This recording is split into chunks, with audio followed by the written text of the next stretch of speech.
Good morning, students. Today's topic for discussion is angina pectoris. Angina pectoris is a pain syndrome occurs due to adverse induction in oxygen supply and demand situated in the portion of myocardium. Means myocardium की बात कर रहे हैं. myocardium का मतलब है heart की बात हो रही है. हार्ट में जब ऑक्सीजन सप्लाई कम हो जाएगा वो क्या कॉज करता है, एंजाइना पिक्टोरिस कॉज करता है. ऑक्सीजन सप्लाई कम हो जाएगा और जो डिमांड है मायोकार्डियम की वो इंक्रीज होगी. मायोकार्डियम को जितना ब्लड सप्लाई चाहिए उतना ब्लड सप्लाई नहीं मिल रहा है, ऑक्सीजन सप्लाई नहीं मिल रहा है. That will lead to angina pectoris. Anoxia, it is a condition in which there is absence of oxygen in myocardium. Heart में जब ऑक्सीजन की डिफिशियंसी हो जाती है उस कंडीशन को हम बोलते हैं anoxia. And another one is hypoxia. This is a decrease in oxygen supply. अगर हाइपोक्सिया बोल रहे हैं, हाइपोक्सिक कंडीशन कौन सी होगी, जब बॉडी में ऑक्सीजन सप्लाई कम होगा, दैट इज हाइपोक्सिया. अगर हम बात कर रहे हैं anoxia, anoxia means when there is absence of oxygen in myocardium. Heart में जब ऑक्सीजन की डिफिशियंसी होगी उस कंडीशन को हम बोलते हैं इनॉक्सिया. There are various disorders that are produced in myocardium due to ischemia. It's called ischemic heart disease. Ischemia is the reason for the disorders of myocardium. Heart के जो disorders है, बहुत से डिसऑर्डर्स क्यों हो रहे हैं, बिकॉज ऑफ इस्कीमिया. इस्कीमिया क्या होगा, जब ब्लड सप्लाई कम हो जाएगा, ब्लड सप्लाई डिक्रीज होगा. That condition is known as ischaemia. And ischaemia responsible है मायोकार्डियल डिजीज़ के लिए. इस्कीमिया की वजह से जो मायोकार्डियल डिजीज़ हो रहे हैं उन डिजीज़ को बोलते हैं ischaemic heart disease. When there is a decreased blood supply towards the heart. अगर हार्ट में ब्लड सप्लाई कम होगा उन डिजीज़ को हम बोलेंगे ischaemic heart disease. Types of angina pectoris. अगर हम एंजाइना पिक्टोरिस के टाइप्स की बात करें, there are mainly 3 types of angina pectoris. Number 1 is stable angina और एक्सर्शनल एंजाइना. इसको बोला जाता है classical angina and common angina. ये स्टेबल एंजाइना के नेम है. Next is variant angina which is also known as Prinzmetal angina और uncommon form of angina pectoris. Third one is unstable angina. Stable angina. अगर हम stable angina की बात कर रहे हैं तो स्टेबल एंजाइना कब होता है, जब एथेरोस्क्लेरोटिक प्लैक की डिपोजिशन हो जाती है कोरोनरी आर्टरी में. This will lead to the stable angina. For example, अगर एथेरोमेटस प्लैग डिपॉजिट हो रहा है कोरोनरी आर्टरी में तो वो क्या करेगा, जो कोरोनरी आर्टरी का ल्यूमेन है, ल्यूमेन को नैरो करेगा. अगर ल्यूमेन नैरो होगा तो क्या होगा, फॉर एग्जाम्पल ये आर्टरी है, यहाँ से ब्लड सप्लाई जा रहा है कहाँ के लिए, हार्ट के लिए. कोरोनरी आर्टरी का काम होता है हार्ट के लिए ब्लड सप्लाई लेके जाना. ठीक है, तो यहाँ से अभी ब्लड सप्लाई नॉर्मल है. बट स्टेबल एंजाइना के केस में क्या होता है, जो ये आर्टरी है यहाँ पे एथेरोमेटस प्लैक की डिपोजिशन हो जाती है. अब अगर एथेरोमेटस प्लैक डिपॉजिट हो गया तो यहाँ से जो ब्लड सप्लाई होगा उसमें ऑक्लूजन आ जाएगा. क्यों, क्योंकि यहाँ पे जो ये डायमीटर इतना था ये कितना रह गया है, अब बिल्कुल कम रह गया है, थोड़ा सा रह गया है. तो यहाँ से जो ब्लड सप्लाई जितना हार्ट के लिए जाना चाहिए था उतना ज़्यादा ब्लड सप्लाई नहीं जा रहा है. बट हार्ट का जो डिमांड है वो तो रहेगा, डिमांड इंक्रीज़ हो जाएगी. अब यहाँ से जितना सप्लाई जाना चाहिए उतना नहीं जा रहा है तो ऑब्वियस सी बात है कि हार्ट की डिमांड जो है वो इंक्रीज़ हो जाएगी. इंक्रीज़ किन कंडीशंस में होगी, फॉर एग्जांपल अगर कोई पर्सन एक्सरसाइज कर रहा है या फिर कोई इमोशनल रिएक्शंस हो रहे हैं तो वहाँ पे क्या होगा, हार्ट के लिए जो ब्लड की डिमांड है वो इंक्रीज़ हो जाएगी. बट यहाँ एथेरोमेटस प्लैक डिपॉजिट हुआ है तो ये क्या कर रहा है, ल्यूमेन को नैरो कर रहा है. जो आर्टरी का ल्यूमेन है उस ल्यूमेन को नैरो कर रहा है और हार्ट के लिए जितना ब्लड सप्लाई जाना चाहिए उतना ब्लड सप्लाई नहीं जा रहा है. तो this will lead to a pain in the heart which is known as anginal pain. Anginal pain जो ये हो रही है, ये क्यों हो रही है? बिकॉज ऑफ अथीरोमेटस प्लैक डिपॉजिट हुआ है एंड जो आर्टेरियल ल्यूमन है वो नैरो हो गया है और हार्ट के लिए प्रॉपर अमाउंट में ब्लड सप्लाई नहीं पहुंच रहा है। Second is variant angina. अगर हम वेरिएंट एंजाइना की बात करते हैं तो this is also known as a vasospastic angina. Vasospasm means जो विसल्स है दे आर गेटिंग कॉन्ट्रैक्टेड। तो जो कोरोनरी आर्टरीज है, जब कोरोनरी आर्टरीज में वेसोस्पाज्म होगा, this will lead to decrease in blood flow to the heart. अब for example ये डायलेटेड है, अगर वेसोस्पाज्म होगा तो ये क्या हो जाएगा? छोटा हो जाएगा। अब ये ल्यूमिन छोटा है, ये ल्यूमिन बड़ा है। वेसोस्पाज्मिक स्पास्टिक एंजाइना में क्या होता है, जो आपका वेरिएंट एंजाइना है, इसमें जो कोरोनरी आर्टरीज है उनमें क्या हो रहा है? वेसोस्पाज्म हो रहा है। स्पाज्म होने से क्या हो रहा है? जो ये ल्यूमिन है आर्टरी का, ये नैरो हो रहा है। अब ल्यूमिन नैरो होगा तो यहाँ से ब्लड फ्लो भी हार्ट के लिए क्या हो जाएगा? कम हो जाएगा as compare to this one. Next, अब ल्यूमिन नैरो है, हार्ट की डिमांड इंक्रीज हो रही है। डिमांड तो उतनी ही रहेगी, जितना हार्ट को ब्लड चाहिए उतना हार्ट को ब्लड की रिक्वायरमेंट रहेगी ही रहेगी। अब ल्यूमिन नैरो होने की वजह से क्या हो रहा है? ब्लड सप्लाई रिड्यूस हो गया है हार्ट के लिए। ब्लड सप्लाई रिड्यूस होगा तो वहाँ पे क्या होगा? एंजाइनल पेन प्रोड्यूस होगी। एंड जो आपका वेरिएंट एंजाइना होता है, this type of anginal attacks occur at the rest और ड्यूरिंग द स्लीप। एंड जो ये अटैक्स होते हैं वेरिएंट एंजाइना के, these are unpredictable attacks. So this type of angina is known as variant angina. Third one is unstable angina. Unstable angina, this occurs when the atheromatous जो plaque deposit हुआ है artery में, that get ruptured. अब अथीरोमेटस plaque एक जगह पे deposit हुआ है, ठीक है। हमने बात की कि अथीरोमेटस प्लैक जो है वो डिपॉजिट होता है तो क्या होगा? आर्टरी का जो ल्यूमन है वो नैरो हो जाएगा। ल्यूमन नैरो होगा तो उसका क्या होगा? यहाँ से जितना ब्लड फ्लो जाना चाहिए उतना ब्लड फ्लो नहीं होगा।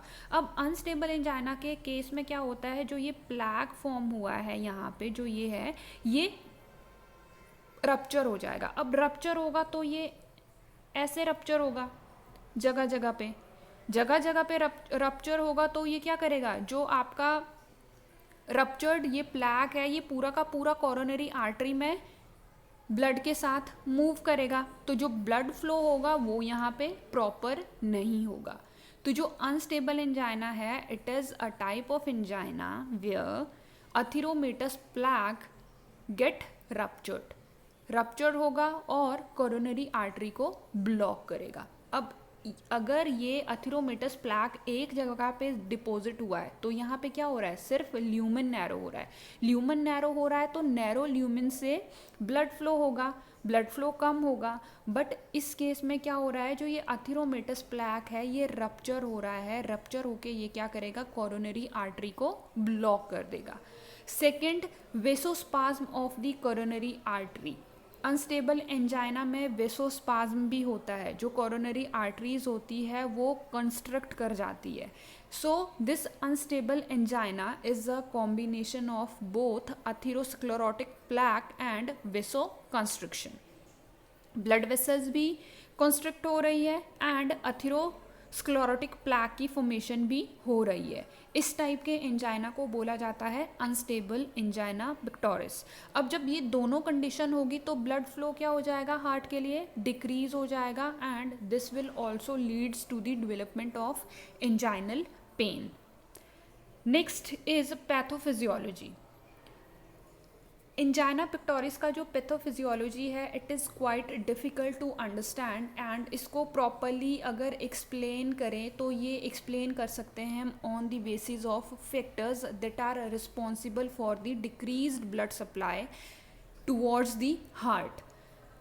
या फिर ब्लड सप्लाई डिक्रीज हो रहा है या फिर जो मायोकार्डियल डिमांड है ऑक्सीजन के लिए वो इंक्रीज हो रही है, ठीक है। इन ये ऐसे कौन से फैक्टर्स है that are leading to the decreased blood supply towards the heart?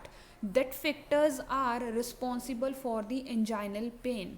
In factor के बेसिस पे हम एंजाइना पिक्टोरिस की पैथोफिजियोलॉजी एक्सप्लेन करते हैं। अदरवाइज जो पैथोफिजियोलॉजी है एंजाइना की वो बहुत ज़्यादा कम्प्लेक्स है। So factors that leading to increased oxygen demand.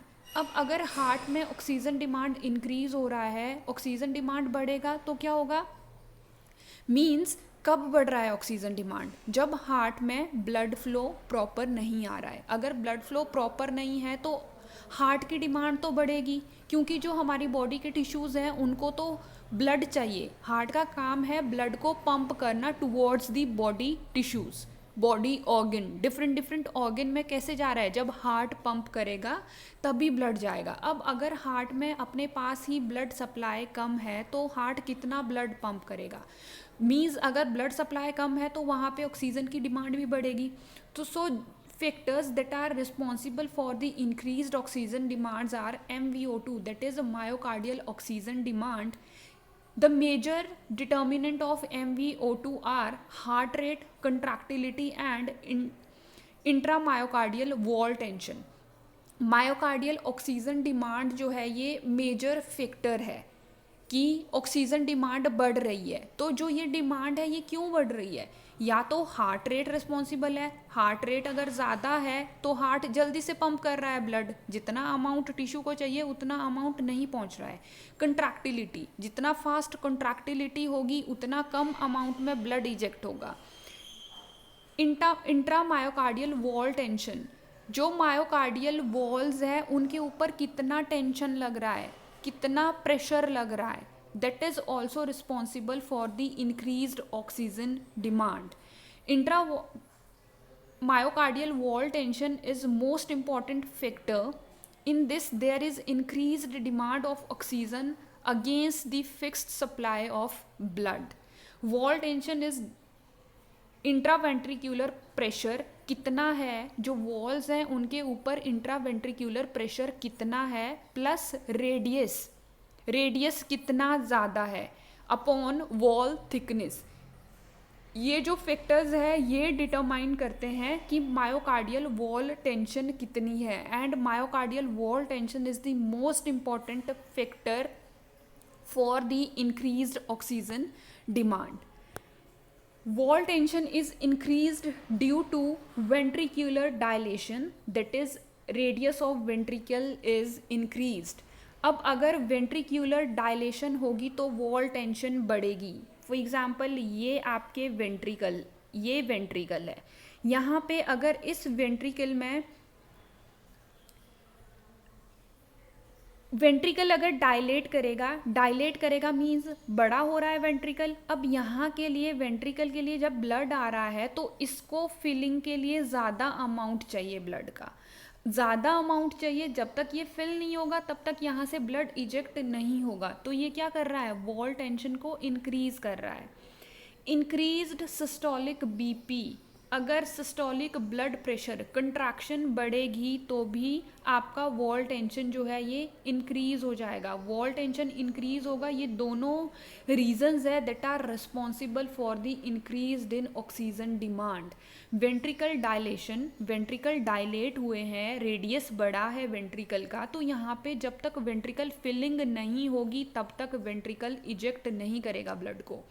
So oxygen demand बढ़ेगी, टिश्यूज़ पे ऑक्सीजन की डिमांड बढ़ेगी क्योंकि यहाँ से ब्लड इजेक्ट नहीं हुआ है। Second reason is when there is increased in systolic blood pressure.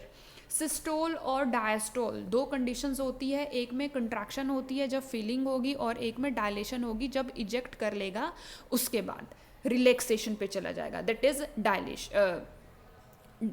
Diastole. अब अगर सिस्टोलिक ब्लड प्रेशर इंक्रीज हो रहा है तो मतलब कंट्रैक्शन बढ़ रही है, कंट्रैक्शन बढ़ेगी तो हार्ट जल्दी जल्दी कंट्रैक्ट करेगा, जल्दी कंट्रैक्ट करेगा तो ब्लड भी उतना ही अमाउंट में जाएगा, जैसे ही फिल होगा वैसे ही इजेक्ट कर देगा। तो यहाँ पे कंट्रैक्शन बढ़ रही है तो मीन्स जितना अमाउंट में ब्लड चाहिए उतना अमाउंट में ब्लड नहीं पहुँच रहा है, that will also lead to increase in oxygen demand. Ventricular hypertrophy will decrease the wall tension. Next is factor leading to decreased coronary blood flow. First one is anatomic factor that is stenosis. Stenosis क्या होगा? जब occlusion हो जाएगा coronary vessels में. Coronary vessels में occlusion होगा, ये कब होता है? जब फैट डिपॉजिट करेगा तो ऑक्लूजन हो जाएगा. ऑक्लूजन होगा तो जो ब्लड वेसल्स है उनका डायमीटर क्या हो जाएगा? नैरो हो जाएगा. Stenosis is also responsible for the increased oxygen demand.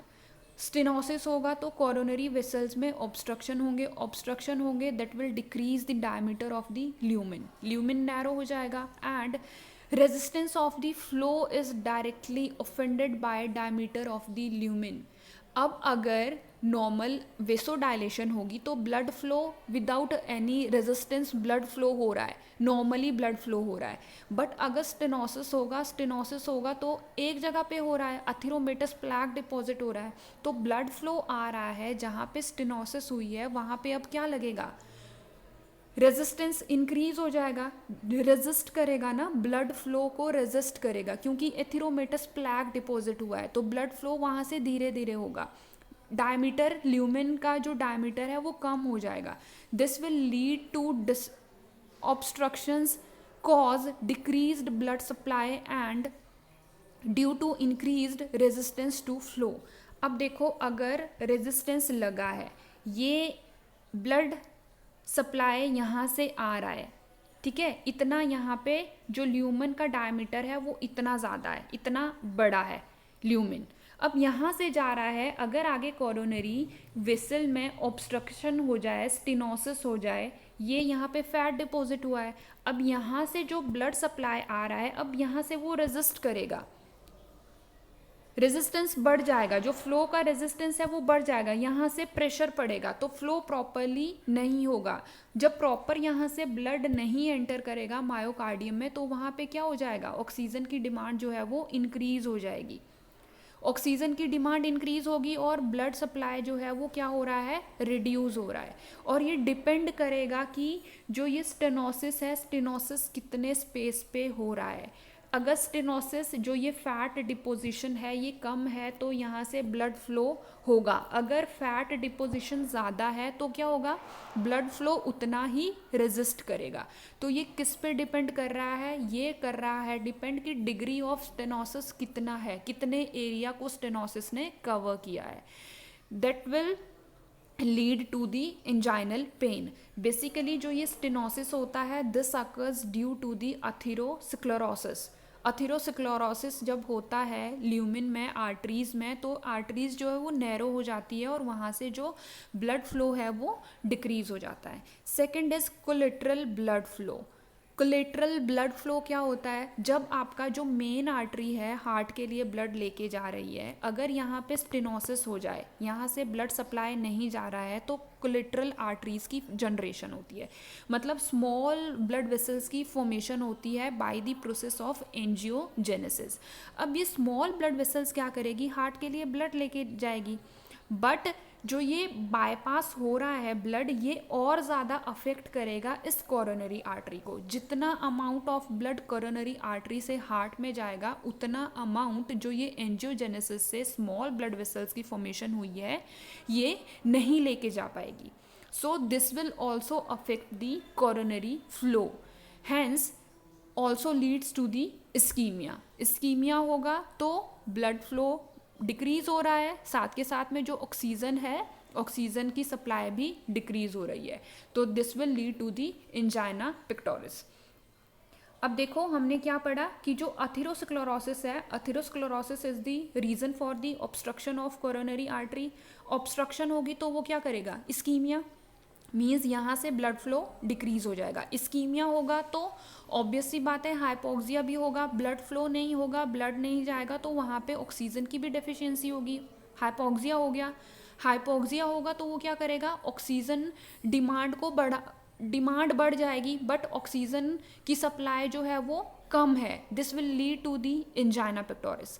And secondly, अब जो वो अथीरोमेटस प्लैक फॉर्म हुआ है, अगर उसकी आपका ब्रेकेड हो जाए तो वो क्या करेगा, थ्रोम्बोलाइसिस अगर प्रोसेस इंक्रीज हो गई तो वो क्या करेगा, अनस्टेबल एंजाइना प्रोड्यूस करेगा। मतलब अगर अथीरोमेटस प्लैक जो फॉर्म हुआ है उसमें अगर लाइसिस हो जाए, ब्रेकडाउन हो जाए, तो वो क्या करेगा, कोरोनरी आर्टरी को ब्लॉक करना शुरू कर देगा and lead to the unstable angina. Second is arterial spasm, when there is a constriction of the arterial vessels। जब यहाँ पे contractions होंगे that will lead to sudden reversible obstructions and leads to ischemia that will lead to hypoxia and ultimately angina pectoris। Third, when there is atherosclerosis plus the plaque get split, means lysis of the plaque plus thrombosis, this will lead to the occlusion of the coronary artery and ultimately leads to the ischemia that will develop the hypoxia and ultimately anginal pain। This is the pathophysiology of angina pectoris। Second, there are certain extravascular factors that are also responsible for the same।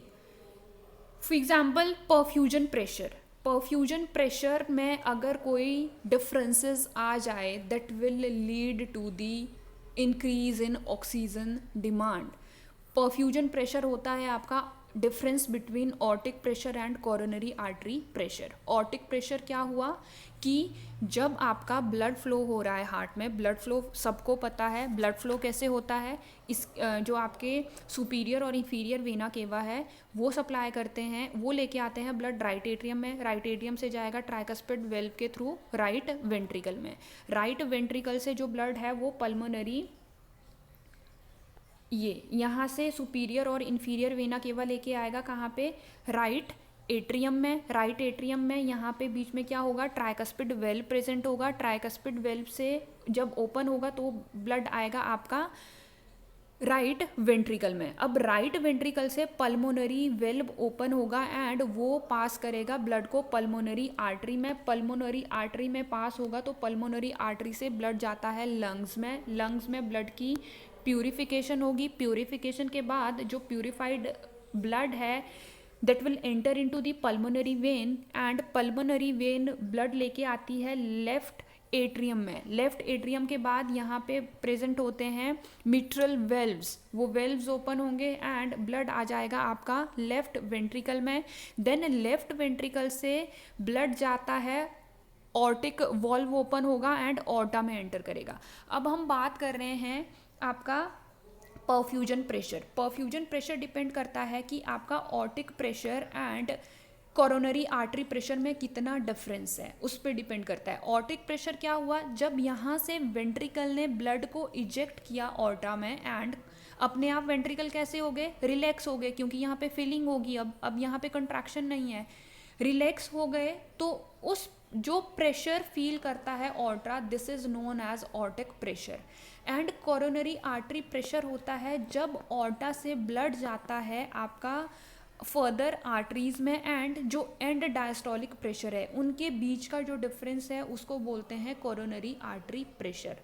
तो जो आपका perfusion pressure है, perfusion pressure changes the cardiac cycle. अगर perfusion pressure में थोड़े भी changes आते हैं तो वो कार्डियक साइकिल को चेंज करता है। फॉर एग्जांपल, अगर इंट्रावेंट्रिक्यूलर जो आपका डायस्टोलिक प्रेशर है ये इंक्रीज हो जाए तो क्या हो जाएगा, ब्लड फ्लो डिक्रीज हो जाएगा टुवर्ड्स दी सब एंडोकार्डियल रीजन। यहाँ पे प्रेशर ज़्यादा है, यहाँ पे ब्लड आया, प्रेशर ज़्यादा है तो वो डायरेक्टली क्या करेगा, ब्लड को इजेक्ट कर देगा।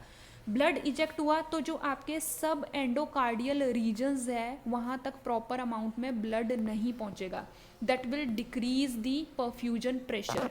मीन्स यहाँ पे ऑलरेडी प्रेशर बहुत ज़्यादा था, इसने क्या किया, डायरेक्टली इजेक्ट कर दिया ब्लड को, तो यहाँ पे परफ्यूजन प्रेशर भी तो कम हो जाएगा, क्योंकि जितना अमाउंट में यहाँ से ब्लड इजेक्ट होना था उतने अमाउंट में ब्लड इजेक्ट नहीं हो रहा है। Second, if there is increased heart rate increase है that will also leads to the shortening of the diastole time. Heart rate बढ़ा है तो जितना टाइम यहाँ पे फिलिंग में लगेगा एंड इजेक्शन में लगेगा उससे पहले ही ब्लड इजेक्ट हो जाएगा, तो this will also leads to the perfusion pressure को ये क्या करेगा, इम्बैलेंस करेगा।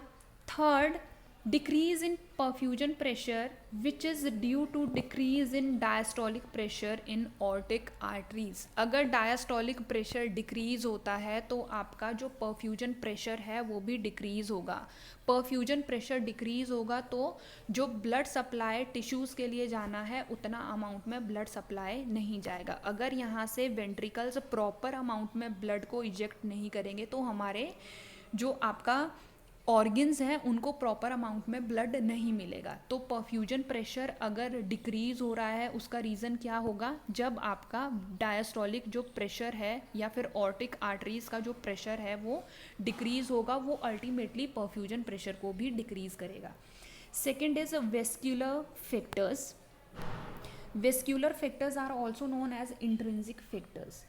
जो आपके myogenic control and metabolic factors आते हैं इसके अंडर, फॉर एग्जांपल एटीपीज जो है वो एडिनोसिन की फॉर्मेशन करता है और एडिनोसिन का काम होता है ब्लड वेसल्स की डायलेशन करवाना। जो एडिनोसिन्स है, एडिनोसिन्स के मेटाबोलाइट होते हैं आइनोसिन एंड हाइपोजिंथीन। इन दोनों का काम क्या होगा, वेसो डायलेशन करवाना। जब ऑक्सीजन की अवेलेबिलिटी प्रॉपर नहीं है तो ब्लड वेसल्स की डायलेट हो जाएगी, वेसो डायलेशन होगी तो वो हेल्प कर रहे हैं, ब्लड वेसल्स क्या कर रहे हैं, ये डायलेट होके मेंटेन कर रहे हैं ब्लड फ्लो को, कि जितना अमाउंट में ब्लड चाहिए उतने अमाउंट में ब्लड पहुंच जाए।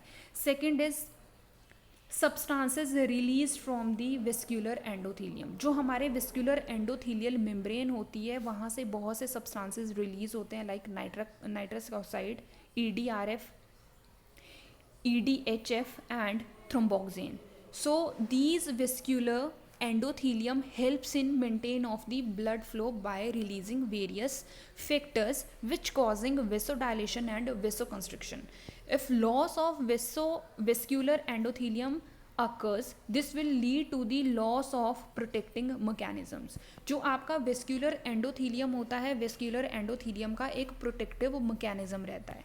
अगर वेस्क्यूलर एंडोथीलियम का लॉस हो जाए सो ये क्या करेगा, जो प्रोटेक्टिव मैकेनिज्म्स हैं वो भी डिक्रीज हो जाएंगे। प्रोटेक्टिव मैकेनिज्म्स कब एक्टिवेट होंगे, अगर हमारा जो आपका ब्लड फ्लो है वो प्रॉपर नहीं हो रहा है तो ये प्रोटेक्टिव मैकेनिज्म्स एक्टिवेट होते हैं एंड ये क्या करते हैं, कंपनसेट करना शुरू करते हैं, ब्लड वेसल्स को कंपनसेट करेंगे कि ब्लड फ्लो जो है वो नॉर्मल हो जाए।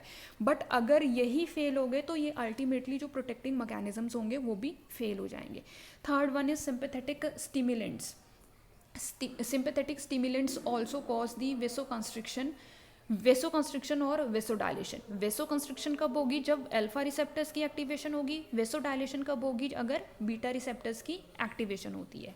अथेरोस्क्लेरोसिस अगर होता है तो atherosclerosis increase the sensitivity of alpha receptors. Atherosclerosis होगा तो अल्फा रिसेप्टर्स की सेंसिटिविटी इंक्रीज हो जाएगी एंड इंक्रीज होगी तो मतलब वेसोकंस्ट्रिक्शन इंक्रीज होगा. वेसोकंस्ट्रिक्शन इंक्रीज होगा तो अल्टीमेटली जो ब्लड फ्लो है वो डिक्रीज हो जाएगा. This is the pathophysiology of angina pectoris. Signs and symptoms. Symptoms क्या आते हैं जब एंजाइना पेक्टोरिस होता है, it will lead to the pain, discomfort are the main symptoms of the angina pectoris. For example इसमें क्या होता है, प्रेशर, स्क्वीजिंग, बर्निंग और टाइटनेस ऑफ चेस्ट फील होता है. Pain usually starts in the chest behind the breast bone and occurs in arm, shoulder, neck, jaw, throat and back. एक side में पूरे में इतना पेन फील होता है. This is the anginal pain. Person में feel like indigestion, nausea, fatigue, shortness of breath, sweating, headache and weakness. These are also the symptoms of the inguinal pain, angina pectoris. This is all about the angina pectoris. Thank you.